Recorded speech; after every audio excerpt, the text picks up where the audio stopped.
If you had $100, what would you spend it on in your bedroom? Maybe some new bedding, some new artwork? What if you had $500? What if you had $1,000? What are some of the pieces that you've been eyeing or saving up for? Hello everyone, I'm Julie, and in today's video, I am making my designer recommendations for room upgrades at every price point. When it comes to interior design and decoration, the problem is that most people have limited budgets that they're working with. They don't know where to begin, and they don't even know what items to prioritize when it comes to investing in their home and space. My goal for today's video is to help you shop smarter, whether or not you have $100, $500, or $1,000 to work with. Let's skip the things that you shouldn't be wasting money on and prioritize what's really important when it comes to personalizing your space. We'll be dissecting the details of the most common rooms in the home, from a typical bedroom, a small living room, an open plan dining room, and finally a bathroom that almost looks like a bathroom that I still have in my own home, except that it's larger and it's like still not designed. Designers are just like you. We are paralyzed by indecision and all of the options out there. But my best advice for anyone embarking on interior design and decoration is borrowed from one of my favorite quotes. Start where you are, use what you have, do what you can. With that said, let's start with this first typical bedroom. First, I want to talk about all of the items that you see in the room, what I feel is kind of missing from the space, and if you had $100, $500, or $1,000, what are my designer recommendations for this particular bedroom? So let's start by talking about all of the elements that are in this bedroom that make it functional. I love that there's a bed. It's in the prime position. It looks like it's in the command position, which is across from the door. There's a cute little writing desk in here. There's a functional chair. We've got a television that is across from the bed, which is a great focal point for a bedroom, especially if you watch TV. There's a mirror in the bedroom and a small little nightstand. There's even a handy dandy clock and some artwork on the walls. Now that you see what I see, let's talk about what's missing. From a typical standpoint, I think if I asked anyone around me, they would say nothing. You know, this bedroom kind of has everything that it needs to function. You got a nice bedding, you have a bed to sleep on, there's a small little desk, there's a chair, there's a nightstand. But to me, there's just not a lot of design going on. I mean, there's no design going on. This room isn't decorated at all. I kind of see some glimpses of the homeowner trying to put some artwork on the walls, but there's no real intent behind it. There's no focus. There's not even a common thread in this room. So I feel like this room almost feels thrown together. It's just very basic. It functions as a bedroom. There's a place for you to sleep. Now here's where you can have a little bit of fun if you have some extra cash laying around. This room is pretty glaring because it misses the design mark completely. There's no cohesive design statement. There's no cohesive color palette. Not to say that you need a color palette to design and decorate a bedroom that you love. You really just have to make it functional, which it is. Now, after you've isolated the main function of the room, it's time for some fun. Now you can style it up and add some key pieces that will make this room really sing. We always want to start with a functional space plan. You could pull this bed away from the walls a little bit. Not only will that give you space to plop in another nightstand, but it'll also make it so much easier for you to make your bed in the morning. It takes me less than a minute to make my bed in the morning, but it gets my day started off just right. You have a nicely made bed, you're focused, you're motivated. Now it's time for you to get out there and tackle the world. But the best part is also coming home to a really nicely made bed. The mindset behind making your bed every morning is that it's deliberate, it's intentional. It's just a small, tiny move, but already you can feel so accomplished before you even brush your teeth. If you're living alone and you don't feel the need for a nightstand, I mean, I have that same condition in the girls' room turned guest room. It's just my mother in there and I need room for more furniture. So even though you don't have to plop in a second nightstand for a second person, you still can pull the bed away from the walls just a little bit. If you follow feng shui guides, qi can meander and flow through the space better when there's a little bit more breathing room and the furniture is not all pushed up against the walls. So clearly the focal point of this bedroom is the bed. Now that you have your bed in place and you know exactly where you want that bed placement, let's start to play with the space planning a little bit more. I feel like this space lacks storage. I would place a dresser right underneath the television. Not only is this going to provide more storage for the space, I mean, I'm kind of looking at the bedroom now and where are they putting all of their clothes? There's probably a wardrobe or a closet nearby, but I hate it when a TV is kind of just floating in space. Anchoring a dresser or a media console right underneath the television will not only expand the look of the space, but it will also create a secondary focal point and something really hefty right underneath this big black box. The nightstand also seems a little flimsy to me. If you are someone who is not tidy, you're not super organized, organize, always look for furniture pieces that have closed doors or cabinets. This will allow you to conceal all of your junk in plain sight. You can place remote controls in a dresser. You can put your phone in a little drawer. You could also hide away daily essentials like vitamins or even lip balm, things that you need conveniently located in your nightstand right next to your bed. The area rug in this room is a total miss as well. For starters, it's way too small for the size of this bedroom. I have a few videos on the channel now that's all about area rug 101. Proper sizing, the right scale, the right placement. When in doubt, buy the largest area rug you can afford. That will not only expand the look of the space, but it'll give you something soft underfoot, especially if you don't have another piece of furniture in the space. You can kind of walk around on like a really soft, cushiony area rug, and it feels so much cozier for a bedroom. Now, let's dive right into the budget. What if you had $100? What would I recommend for you to purchase with $100 for this typical bedroom? The bedding's there, there's some artwork. If you really wanted to make this bedroom more functional, I would invest in a dresser. I always start with storage and organization the minute I step into a room. There's nothing that's more chaotic in a space than clutter. When the room isn't tidy or you see all of your personal belongings kind of thrown all over the space, I can't see beyond that. You want to edit the room first, clear all your clutter, and have a space for all of your personal belongings. That's the same idea for the dresser, the same idea for the nightstand. If you don't need a dresser and you don't need to upgrade your nightstand, then think about design, think about style. Paint is one of the easiest and most effective ways for you to transform the look of an entire room. You can buy a bucket of paint for less than $30, buy some paint supplies for another $10, and do it yourself. You can have this entire bedroom painted, all four walls, don't forget the ceiling, for less than $100. So always think impact. Where am I going to get the most bang for my buck? Now let's say you had $500. If you had $500 to spend on this bedroom, here is where you could add some strategic lighting. I know that this bedroom already has general recessed lighting, which is great. It's going to light up the space really effectively. But instead of these task lamps, you can also invest in like a really beautiful table lamp, a really beautiful chandelier overhead. You always have to think about layers of lighting in a room. For this bedroom, it's not even a large room,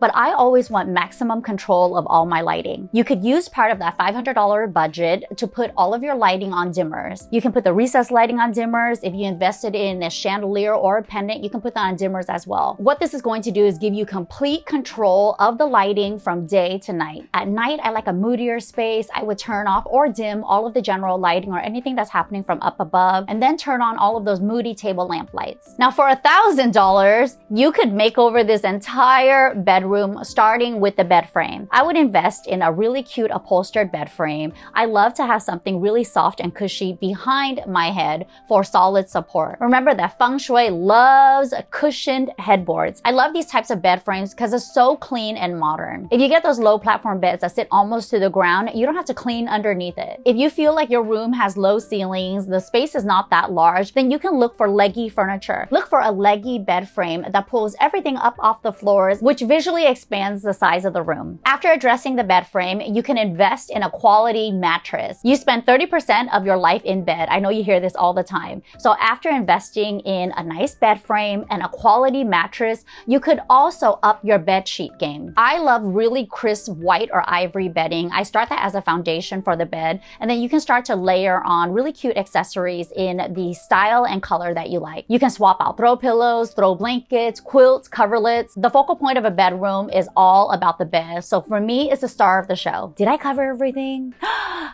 Yes, you got the bed frame, you've got your new mattress, you have bedding. Now let's invest in that super-sized area rug. If you're not quite ready to invest in a large area rug, maybe you can't decide on the color or the style, I have a really great designer's tip. If you can find a local carpet vendor in your area, they have major discounts sometimes. Carpet rolls come out between 13 and 15 feet wide. So a lot of the times they'll have clients and customers who don't use the entire roll. If the vendor takes back the carpet remnants that the homeowners no longer needed, they will sell this on a clearance section right in their showroom. Using the carpet remnants, they can bind the exterior edge of the carpet and make it look like a custom area rug. You would have purchased it for a fraction of the cost and stayed within budget. What do you think of my recommendations for this bedroom? Is there anything that I missed? Now let's move on to this cozy little living room. Now this living room looks like what a lot of us might be working with. You have a small little living room space that you can see right beyond the entry door. This is an open concept space with a dining area that is is adjacent to the living room. So when you don't have a separated rooms, you have an open concept space, there's no interior walls, how do you carve out a seating group in a living room? This space has all of the furniture elements that you need to make it functional. There is a 3-seater sofa, there's a small little love seat, there's a cute little coffee table, a side table, there's ample lighting. You've got lighting coming from all directions, which I love. Cute little table lamp, you have a ceiling fan with a light that's attached to the ceiling, and all of these recessed lights as well. So clearly there's not a lack of lighting in this space, as there's also a lot of natural light that's filtered through these sliding doors. If we're not talking about style, we're not talking about aesthetics, the first thing that I absolutely want to address is the space plan. I hate it when furniture is pushed all the way against the walls. I know a lot of people say, hey, you know what, my space is small, I have to push it up against the walls so I can create more of a pathway and aisles for people to walk around. But what you're doing is that you're missing the mark of a living room. A living room is meant to be lived in, is meant to be engaged in. You want to create conversational seating areas so that everyone seated in the room can not only focus on each other, but they can also be engaged in tea time or game night. What if you have guests that are coming over? How's everyone going to talk to each other when you have like a huge club chair on one side of the room and a small little seating group on the other? It almost makes each zone feel compartmentalized and really disjointed from the rest of the space. So the first thing that I would address in this living room without spending any money at all is the space planning. Knowing that the television is placed on the largest wall, clearly the television is a focal point in this room. I always like to flank the largest sofa, if it's a 3-seater sofa, in front of the television. This is going to provide the optimum seating to watch TV. So I would switch the two sofas. The 3-seater sofa would be placed where the 2-seater sofa is,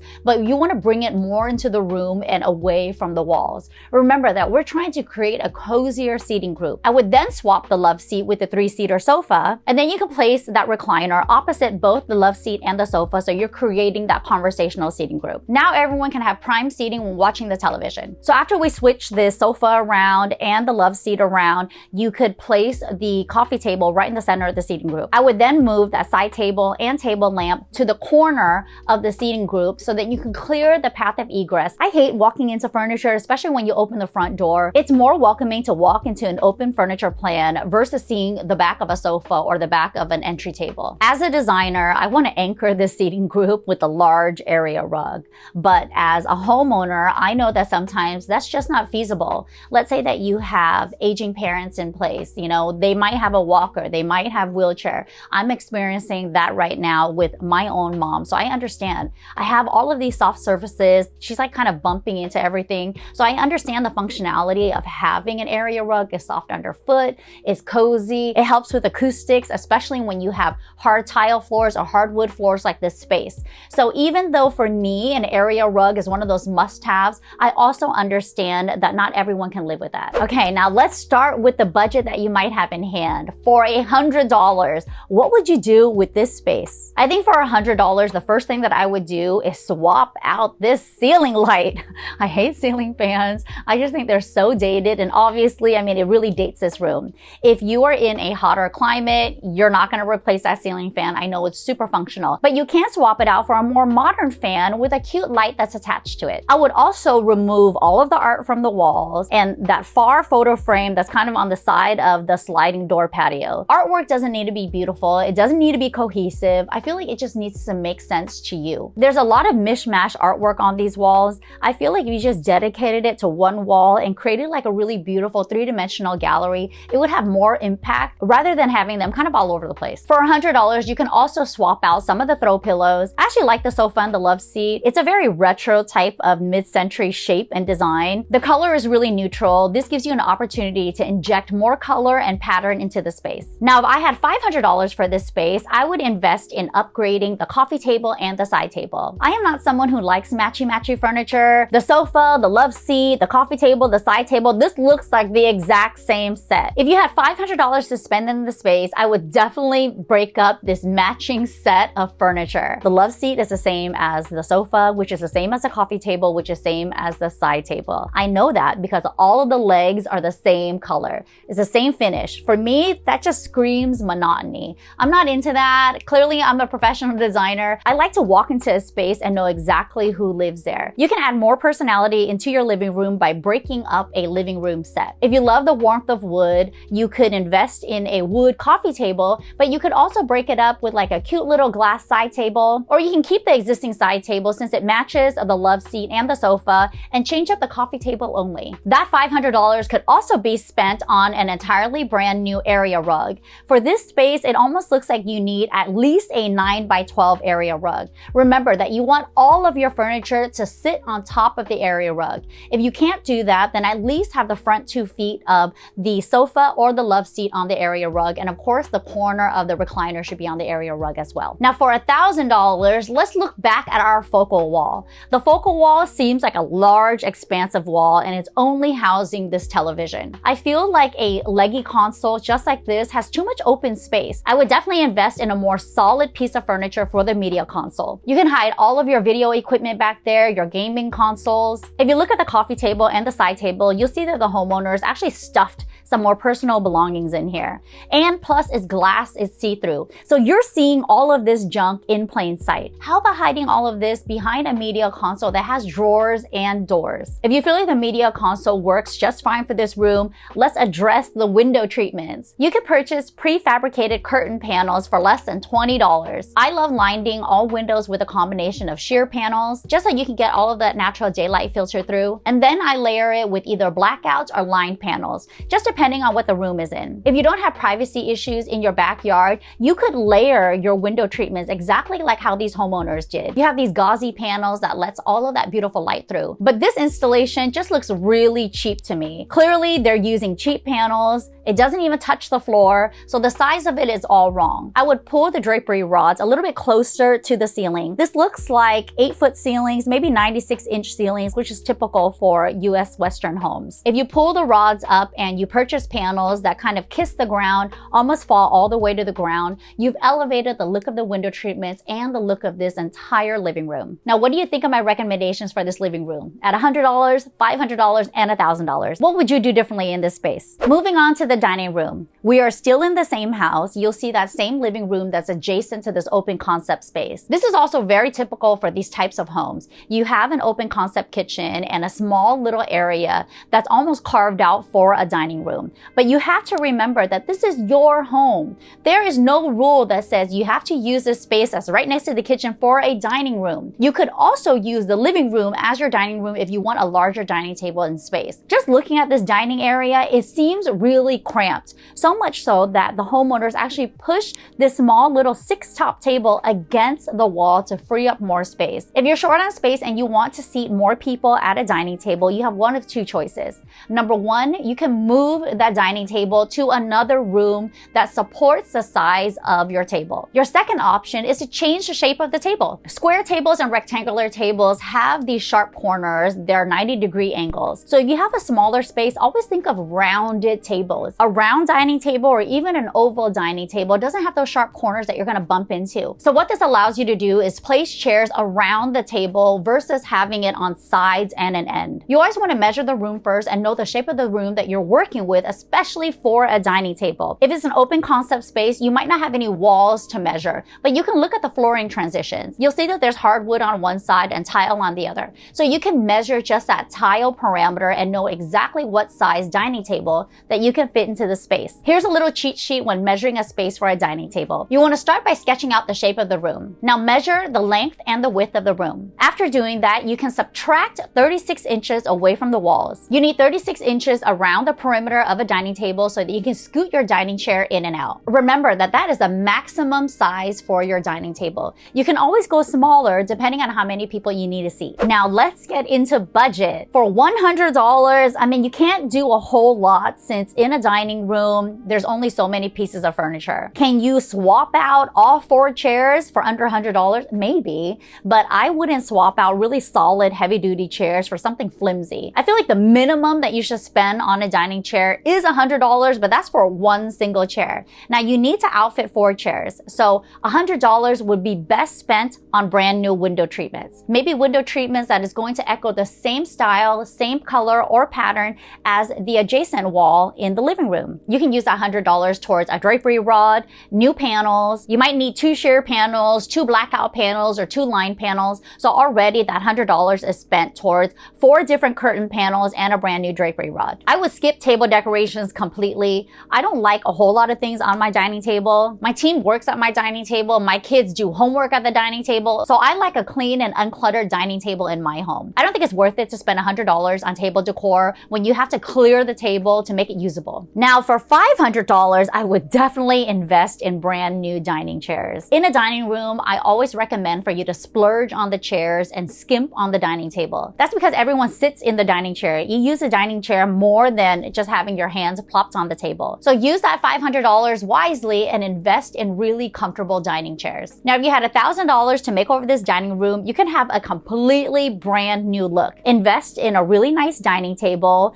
Don't buy matching chairs, okay? Break up the set. You might get a better deal by breaking up the whole set, but you're missing the point of design and decoration. You have an opportunity here to inject your own style and your own flavor into this dining room. You only have so many pieces in the dining room, so make sure every decision counts. This bathroom looks like what a lot of us might have in our existing homes. I mean, the bathroom is dated. You could just tell. You could tell by the shower tile, that fiberglass tub. You've got what looks to be cultured marble on the countertop, which is a solid surface material. You have this old bath bar vanity light that's above the builder grade mirror. I mean, there's a lot of basic happening in this bathroom, but the beauty of it is it's huge. You have a huge bathroom, a small budget. Where do you stretch your dollar? When most people want to upgrade their bathroom, they always start with the cosmetic finishes first. In this case, it's paint. Paint can go a long way in this bathroom. You can paint all the walls and the ceiling in the same color. When you have a small closed off space, I like to paint all four walls and the ceiling in the same color because it visually expands the look of the room. Just look at this bathroom as is. Because the walls are this soft blue color and the ceiling is an off-white color, all of a sudden you're breaking up the eyes with two different surfaces. My eyes stop right at this low ceiling versus if they had painted that powder blue color on the ceiling as well, all of a sudden my eyes don't stop and it's carrying me throughout the space. So if I had $100 to spend in the space, I would definitely paint all of the walls and the ceiling. I would use that neutral tonal color palette that's lining the shower walls as my base palette. You know I'm a sucker for color, so I might go really, really bold on the walls, either with like a glazing technique or a lime wash technique, and then keep everything else really soft and subtle. I would definitely sand and strip the cabinet as well. The cabinets look like it's solid wood, which is great because you know that this is gonna hold up over time. Again, paint is so easy to manipulate the entire look of this room. So if you're thinking pigmented color on the walls,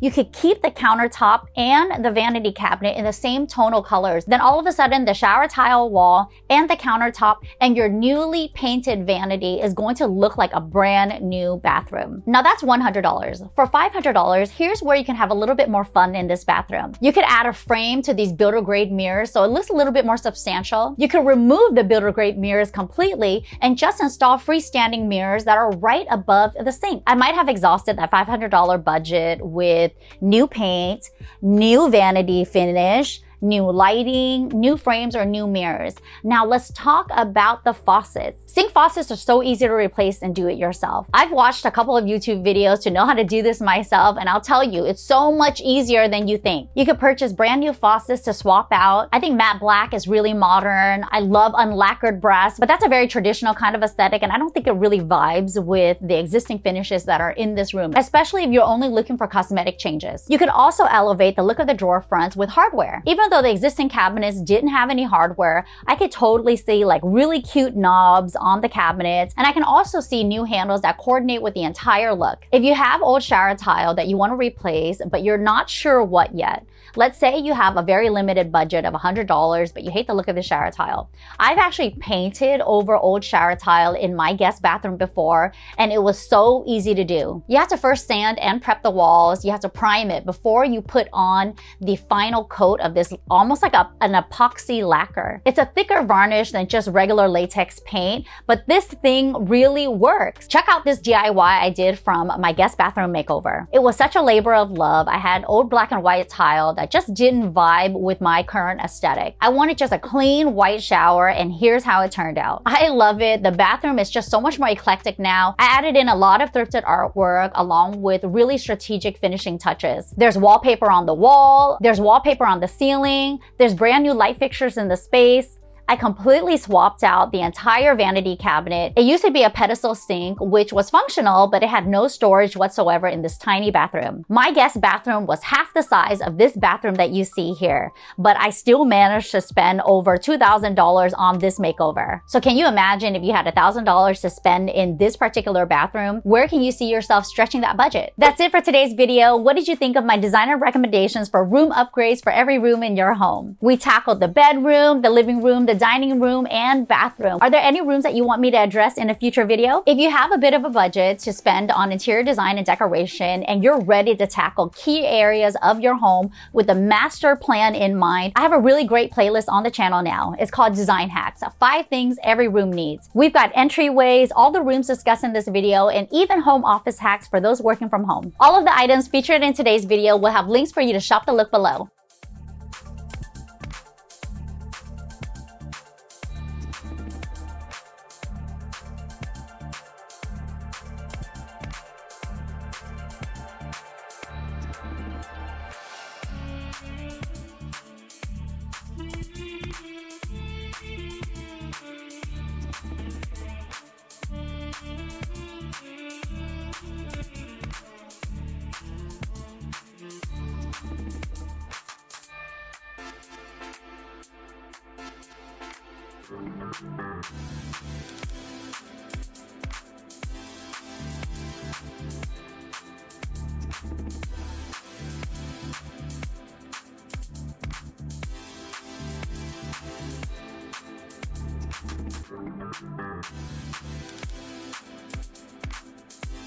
If you like this type of content and you want more design hacks, please give this video a like and a thumbs up. Comment below and let me know if you have any questions when it comes to budgeting for your room. I would love to help you out. Share this video with anyone you know who's ready to upgrade their home, and subscribe to my channel if you haven't already. Click that little notification bell to be notified of new videos that we drop on the channel every single Thursday. Thank you so much for watching, everyone. I'll see you next week.